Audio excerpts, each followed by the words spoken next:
Can you believe that it's been over a month since Yuga acquired Proof Collective, Moonbirds, and all its associated assets? However, still, I cannot find the exact details of this acquisition. In my process of trying to research this over the last month, I found out some very interesting things, so we're going to dive into this today. Hello, I'm Taj, digitally known as Tropic Vibes, the host of Nifty Business, where we highlight NFTs and explore Web 3.0 as we move from pure speculation to creating real-world value.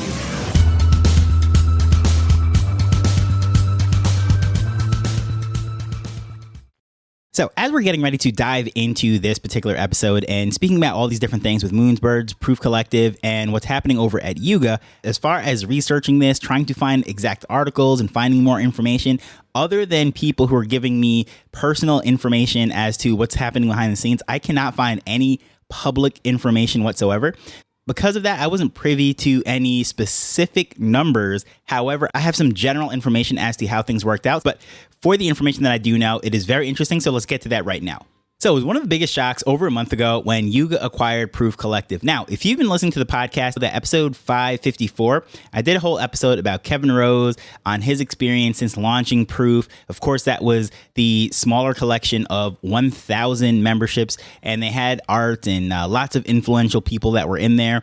And that was the original project. Then they launched the Moonbirds, which is their PFP, the 10,000 generative project. That was the owl, in case you're not familiar. Pixelated owls. That was one of the huge launches that happened during the bull market. And it was really during the time when everything was starting to go through that slump. And there was a huge resurgence. It brought new life back into it. However, it was heavily criticized because of the mint price. People were saying it was too high priced and it was sucking liquidity out of the system, all these different things, which I'm not going to go into. I've covered it on previous episodes. However, the floor price went all the way up to, I think at one point it was at 50 ETH. And then it came all the way down. Now it's way below 1 ETH. That's about a third of what it was to mint, and being acquired by Yuga, which saw a little resurgence. You saw the price tick up for a little bit, but then it came quickly crashing down. And in the process of all of this, Kevin Rose, their CEO, went through all sorts of issues, did interviews, and that was that whole episode 554. It was all about his personal journey, the ups and downs and so forth. I'm not going to go into all of that again. However, one of the things that I find just very interesting with this is such a high profile deal, and in a space where everything gets leaked, people just can't keep their mouths shut. It is very hard to actually find the details as to what went on here. And it's pretty interesting to note that I always had this theory that the reason why I couldn't find anything is because Kevin just wanted to exit and he was so sick of this whole thing that he probably sold the whole thing for $1. Now, someone who is aware of the exact numbers as to what was paid for this transaction to go down said it was not $1, and frankly, they would have not been comfortable with the arrangement to acquire this. But remember, Proof Collective had a war chest, if you will, of a lot of ETH and a lot of assets and so forth. So at the bare minimum, they would have to cover the cost of those things and acquiring everything that came with it. However, what they offered seemed like a pretty ridiculous offer. Now, when I do some research and digging, the only thing that I could possibly see that was an all stock option, right? So it seems like some options that were given into Yuga was how they acquired this. From what I see or understand, no actual cash changed hands. But again, I cannot verify this. I can only tell you that public information says there was a stock option, stock offer. And then from various sources, I was told that the price was uncomfortably high for their taste. But with that said, there are very mixed emotions about this. Of course, Yuga, the behemoth in Web3 at this point, on their website, it says Yuga Labs is shaping the future of Web3 through storytelling, experiences, and community. And they have some of the biggest brands, some of the biggest communities within the Web3 space. Of course, their flagship, Bored Apes, they have the mutants and all the things that's associated with that. They acquired the CryptoPunks from Larva Labs, including Meebits. Then, of course, they have the other side. They have partnerships with Magic Eden for that marketplace that just recently launched. Quite a few things going on over there. And then now they add Proof Collective, the Moonbirds, and all of their assets into this huge ecosystem. So building up all these different communities, offering experiences and tying into their ecosystem, that network, that is what they're doing at this point. Connecting people, creating experiences, and bridging it with technology. All right, so that's what Yuga is doing. For the longest time, I've been trying to say I cannot figure out what they are doing. What is Yuga as a company? And they have games. They have so many different aspects. But right now, I think that the best, most concise way I could put this at this point, the way they're going about this, it's like a holding company of various Web3 communities. Since they have the deep pockets, they have the experience of running these types of things. They have a massive team and the resources and knowledge, the lawyers. I think they're best suited to run some of these high profile communities, and it really seems like that's the direction that they're going into. So without knowing the exact details as to what was paid into this and why, I have to say that they are just acquiring as much real estate as they possibly can. And this was a distressed asset, because if you look at where it was, even from the mint price perspective, all the way up to the peak, as with anything during the bull market, prices have fallen dramatically. But when you look at the Moonbirds have taken an unbelievable beating and have been criticized. Their brand has really been dragged through the mud, including Kevin Rose himself. So, of course, I did that episode sort of diving into his personal struggles and everything that he went through since launching the collective. But then after hearing a lot of things that was going behind the scenes, speaking to people that were in certain discussions with him and so forth that really knew him even before Web3, things start to get very interesting. So after doing some research and hearing from various people that knew him all the way back when he founded Dig. Now, Dig is an interesting platform. It's like the original version of Reddit, just like the slang saying, I dig it. Well, that was the whole idea of Dig, and it was really way before its time. You'd put this content up, put up the information, and people could rate it, right? So depending how people responded to it, it would go up and down, and more people would see it, and that's basically how it, quote unquote, trained the algorithm, if you will.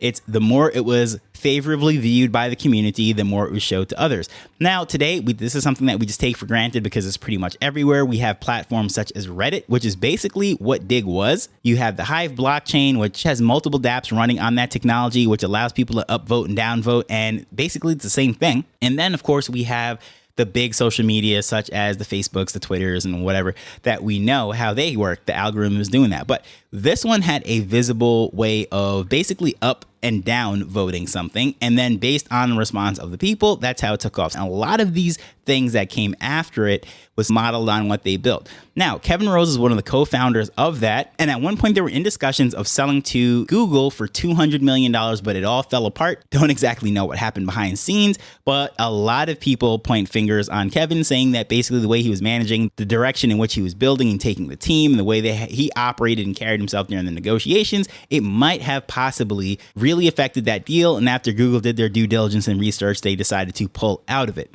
Now, after they realized that they weren't going to be acquired by Google, they took on some more funding and they decided to go build out and do different things and launch Dig 2.0. And that's basically where the downward spiral started. And against the advice of many people that were privy to the building out process, Kevin led the team in a direction to basically create something that the community and the users of Dig did not want. And because of this, they absolutely hated it. They revolted against it. And then by the time Reddit launched and things like that, all the traffic went over there and they lost their lead. Now, this is something that we see very common in the tech space. Look what happened to MySpace. Look what happened to all those search engines before Google, Yahoo even. How Clubhouse absolutely blew their audio lead during the pandemic to Twitter Spaces and all these other apps. And then most recently, what we see within Web3, how OpenSea basically blew its NFT lead. Now, the behemoth in each case, the first mover had all the advantages of the attention. Sure, not perfect code, but however, they had a good thing going for them and they just blew the lead through miscalculated decisions and so forth. But the one thing that I will say about this one in particular, that everyone that I've come in contact with was very critical about Kevin, the way he ran it. And I always heard people say that he failed in Web 2, so why is he going to be successful in Web 3? And I always took that as some sort of a negative spirit. Like, people are just looking at him and just, they hate big money coming in, tech industry, and they're very critical of him. But now that I've actually spoken to people that were in those boardrooms on discussions, especially back in the days of Dig, which we're talking about all the way back to 2004 when Dig was formed, and he exited it all the way back in 2011. So it's been a long time since he's been associated with Dig. But those people that knew him from back then, right up until now, all say the same thing, is that he's a very well-connected and very likable person. He's great for getting into the room, getting the deals done, getting your company founded, and that's where his specialty sort of weans off. And at that point, he should usually hand it off to someone who actually can run it, build it, and scale it out into something.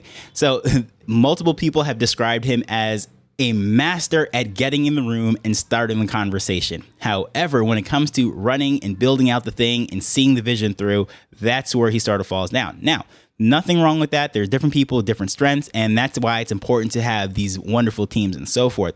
So putting it all together now, all those people that were so critical of him, and I never really vibed with it because it was just always negative things and they weren't ever saying exactly why. Recently, I was just in that opportunity to meet lots of people that were coders, executives, and so forth that knew exactly what was going on. Some of them were there, again, helping with the work on Dig, and right up to onboarding him into Web3, and they all say the same things. This is something that has been confirmed from multiple independent sources at this point, and I say it's just very interesting that this is how it all played out. So coming back to this now, Proof Collective going up like a rocket and then come crashing down, they were not surprised to the least. And most people said most likely he's probably going to go on to start the next thing because that is what he's good at. He's very, very good at starting something, getting it from, I wouldn't even say 0 to 1. It was described in some very interesting coding type of ways, but it's taking the first step, if you will, not even getting to the first level and beating the first level,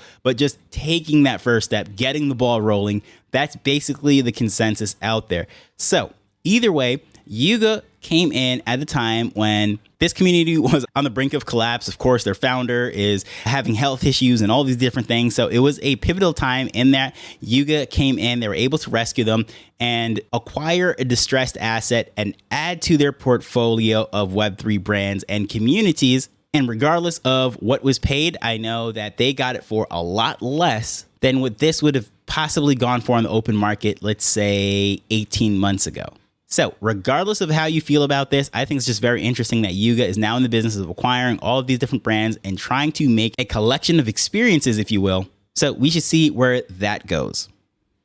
But I would be interested to know exactly where does it go from here for Kevin Rose? And no, the most people might listen to this might not even care, but I just think it's just very interesting. I like entrepreneurs. I like their stories. I like their journeys, and just finding out all this stuff, seeing behind the scenes, how these deals are put together and the personalities behind them. I think it's just very interesting. So hopefully you get a little insight as to what happened behind the scenes, even though, full disclosure, I was not in the room. I'm getting all secondhand information from others that were in the room and sources that span, I don't know, the last 15 years or so. But I would love to hear your thoughts on this, especially if you have any kind of figures that I can research, trying to figure out exactly what was the acquisition cost for this.